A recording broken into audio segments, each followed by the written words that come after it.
Hello everybody, today I want to talk about epigenetics because it helped me understand myself and become a better version of myself by changing my DNA expression. I decided to become the best version of myself in honor of my 2-year-old daughter Cynthia, who I lost in 2020. And therefore, I needed to become aware of my own patterns, of my own ways of thinking, and learning how to change that. And also learning where my behavior and all of those things come from, because epigenetics can be passed on from generation to generation. And sometimes we have certain ways of thinking, certain addictions to emotions that are not even from us, but that have been passed on. And I want you to understand how that works. And I want you to understand that that does not mean that that is your destiny and that you can make a change when it comes to this. So certain families say, breast cancer runs in our family, or they say, oh, that short temper that really runs in my dad's line of the family, so my daughter really looks like my dad, like she's really like from that side, ha ha ha ha. But how does that happen? Epigenetics is like how our DNA is like twisted. It is in every cell of our body. The DNA makes every cell of our body, and our DNA, our cells, are influenced by the emotions that we keep sending to our cells on a daily basis. Now, where do these feelings and emotions come from? They come from our thoughts, and those come from our environment. That is also why identical twins might have the same DNA, but it can happen that one of them gets a really, really bad chronic disease and the other one doesn't. It is because even though they are twins, they do not live the exact same lives. They have a different partner, a different home, a different job, different kind of children, different in-laws. Okay. And so these epigenetic mutations can be passed on from generations. Now, if your environment, if something, let's say something traumatic really happens, like the loss of a child, the loss of a child brings out the emotions of grief. Now, these emotions of grief, they are being sent from our brain because we think of how much we miss our child. And these thoughts send a chemical signature that fits with those thoughts into our body. And those chemical signals are received by the cells, and then the cells give us this feeling of grief. And when we receive this feeling of grief, we pay attention, because before we lost our child, we didn't feel like this. And these emotions, these thoughts keep sending these feelings into our body, and our body's like, hey, we keep getting these emotions of grief, but we were not like this before. So we need to adjust to this, because this is what life is about now, and we need to survive. So we need to make more receptors for this certain type of chemical signature that is this feeling. So each cell in your body makes more receptors for the feelings of grief. Now, this could be grief, this could be lack, this could be sadness, this could be anger, this could be any emotion. When you lose your child, you first have to work with the feeling of grief, of sadness, of guilt. And when you have worked with that and it has melted away, then you can take your healing a notch deeper and learn about all of those feelings that you already were experiencing in your life a lot, even before the loss, like feelings of lack, of unworthiness, of insecurity.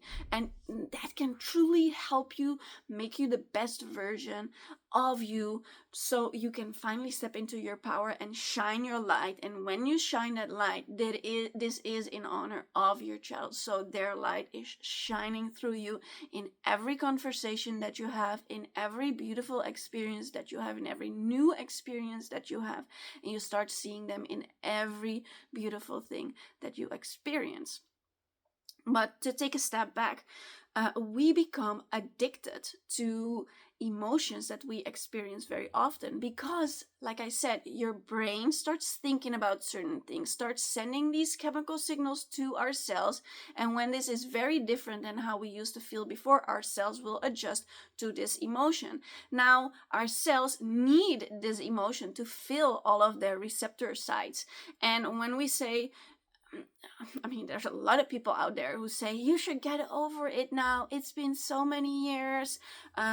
You should accept it. You should find peace. And you're like, how the f can they say that? Because first of all, they've never been in this experience, and this is your healing journey, and this is unique. And wherever you are allowed to be there, and you do not have to be healed in 1 year, in 10 years. This is your journey, but I do want to help you to receive those tools to help you on your healing journey, because healing is possible. It was possible for me, but it took a lot of work to get here, and a lot of understanding and a lot of research, and that's why I feel it is so important to share this with all of you.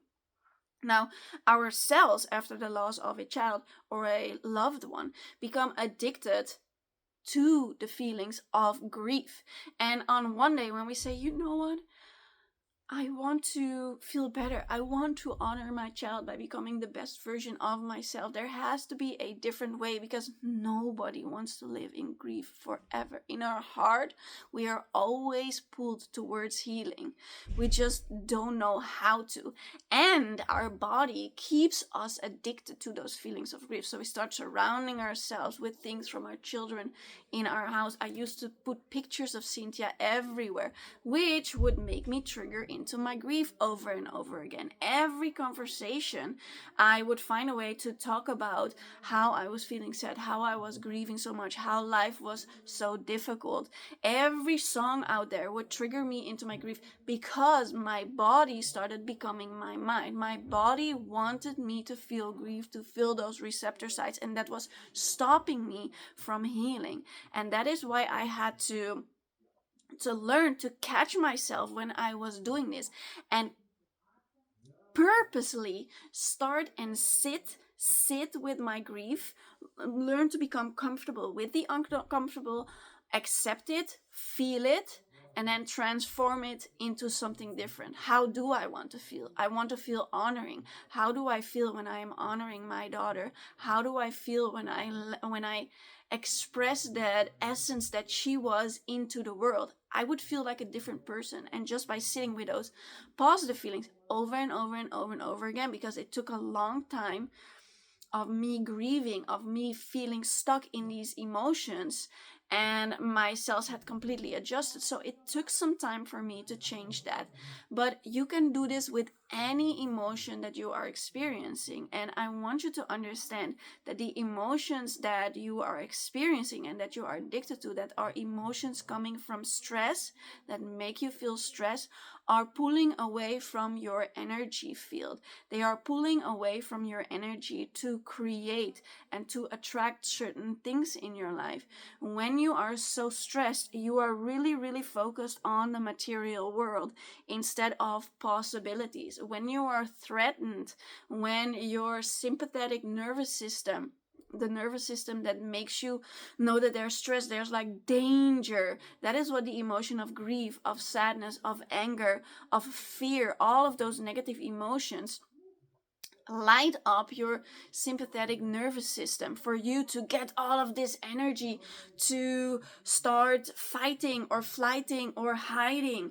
All of that energy is getting into your body, but it's drawing from your energy field to attract joy and beautiful things, helpful people, everything that you need to find that inner peace. It's blocking that from entering into your life because you are so stressed and you become addicted to it. So it's like a whole cycle over and over and over again. And what happens when you are in stress, you are focused on what is causing me to feel like this, and you start focusing on that. You start focusing on the grief. You start focusing on whatever it is that's making you experiencing these feelings of lack. Now, when you want to use epigenetics in your healing journey and you take it a notch deeper, even beyond healing the grief and the sadness, and maybe you are experiencing a life where you have a lot of financial issues, then you can realize, like, where did these financial issues come from? There must have been a situation where I was in financial trouble, and that has made such an impression on me that made me worry about my financial problems, sending those chemicals again of lack into your cells for you to start focusing on those problems, for you to have epigenetic changes, wanting to feel lack, blocking you from being able to see the solutions to your money problems, blocking you from beautiful opportunities. Because when you are in stress, you are not ready to start long-term building projects. You do not have the energy to create, because right now you are pulling all that energy, focusing on the stress, on you need to fight, you need to flight, you need to hide, even though it's just a bill coming in that's making you worried. But your brain doesn't know that your life is not in danger, but it does feel for your body like it is. And these things, these epigenetic changes, these changes in your cells, these changes in your DNA expression, even when your parents were very stressed about money, if they therefore keep sending these chemicals of lack in their body, their epigenetics changed and they start focusing on money problems. They do not focus on finding solutions. They keep making the same problems. Maybe certain jobs, certain things change, but they always end up with the same problems. And now you, as their child, all of a sudden find yourself also in financial problems because they have passed on those epigenetics, those addictions to lack to you. Now, and this can be epigenetics based on lack, based on unworthiness, based on insecurity. And that is so important to realize that these things can be passed on. Fear, anxiety, the addiction to that, the way that we look at the world through the eyes of that emotion that our cells have adjusted to. But it doesn't mean that this needs to be your destiny. You can change your epigenetics, but 95% of the time we are unconscious, and only 5% of the time we are aware. We are living on automatic pilot. We can copy our past, our yesterday, and paste it to tomorrow. We can copy our last week and paste it to the next week. We can copy our last year and paste it to next year. Now, sure, there can be certain changes. Maybe you got a little bit more salary, or a different job with a better salary, or now you have a bigger car, or now you have a different relationship. There can be growth, but when you are so focused on the material world, it takes a really, really long time for you to grow like that. But when you start tapping into your inner world, and when you consciously start to sit and focus on feeling those positive emotions, start being that person, start feeling those feelings that you wish that your higher self, that higher version of you, would experience, you are all of a sudden sending different things into your cells, and your cells are like, hey, hold on a minute. Like, we always felt grief, we always felt lack, we always felt sadness, we always felt anger, but all of a sudden, like, this is a big shift. What is this? And because just one time doesn't do much. You have to keep doing it over and over and over again. Send those different signals to your cells, and you know what happens then? Your cells are going to be like, you know what? We need to adjust, because these happy these happy emotions all of a sudden keep coming in. We do not have enough receptors for this. We need to adjust, and your cells start making more receptors for these happy feelings of wholeness, of joy, of excitement, of hope, of honoring all of a sudden. And you know what happens then? There comes a moment where you do not consciously have to put in the effort to send those emotions, because all of a sudden you take off the glasses of the past and your cells are now addicted to those positive emotions, and you start putting on different emotions. And when it's 2 o'clock and you're having a bad day and you haven't felt those happy hormones, your body is going to be like, hey, hold on. Normally we always experience these happy emotions, but it's 2 o'clock and you haven't felt them yet. Hello, we need them. And your body starts taking over, and you start looking at the world, looking at those opportunities, looking for those things that make you feel those emotions again. And it just starts going automatically, and your energy field starts to grow, and you start to have synchronicities, beautiful opportunities, different inspiring people. All of a sudden, all of those kind of things start entering on your path. And if you've lost a child, and if you make this your new way of being, getting to know yourself on a deeper level, starting to change how you think, taking charge, taking responsibility, no longer pointing your finger at is this situation, it is that.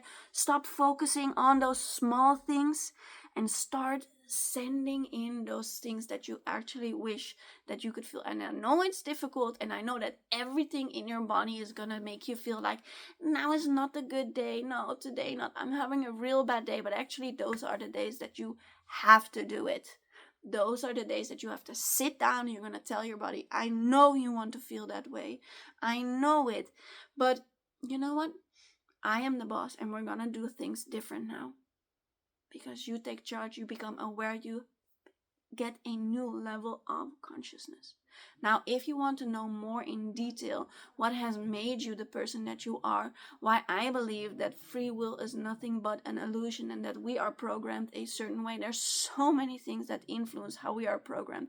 In my awakening course, I have described all of them. In my healing grief course, I also have described how to start releasing yourselves from those feelings of grief, and how to find acceptance and start looking at the world in a different way, and find honoring and find meaning and find purpose for yourself, to carry that love of your child with you in a different way than grief. It is possible. Healing is possible. I have the Awakening membership on my website, samlifecoach.com. Or if you feel like right now you need one-on-one coaching, I'm here for you. You can book a coaching session there as well. I'm here for you. On our membership, we are brave parents who have taken responsibility, who want to honor our child through becoming the best version of ourselves. We are there to inspire each other. We are there to lift each other up. And if you're having difficulty, know that you are not alone, and that we are all on this healing journey. And it is just a beautiful mastermind created on that membership of people with the same mindset. And when people with the same mindset come together, miracles happen. I want you to know that what you believe sends certain positive things in you. If you believe the right things, if you have those inspiring people surrounding you, miracles happen on our membership. So you are welcome to check it out. And otherwise, I'll see you next video. Don't forget to subscribe, give me a like, so that I can continue making these videos available for everybody who needs to hear all of this. There is a different way. Healing is possible, and I'm sending you all of my love wherever you are in your healing journey. It is okay. It is okay if right now you feel like healing is not possible, like you cannot see it yet. But I just want you to hold on to hope, because hope opens up doors to miracles. And you are worthy, and you too can find healing, meaning, and purpose. Mwah!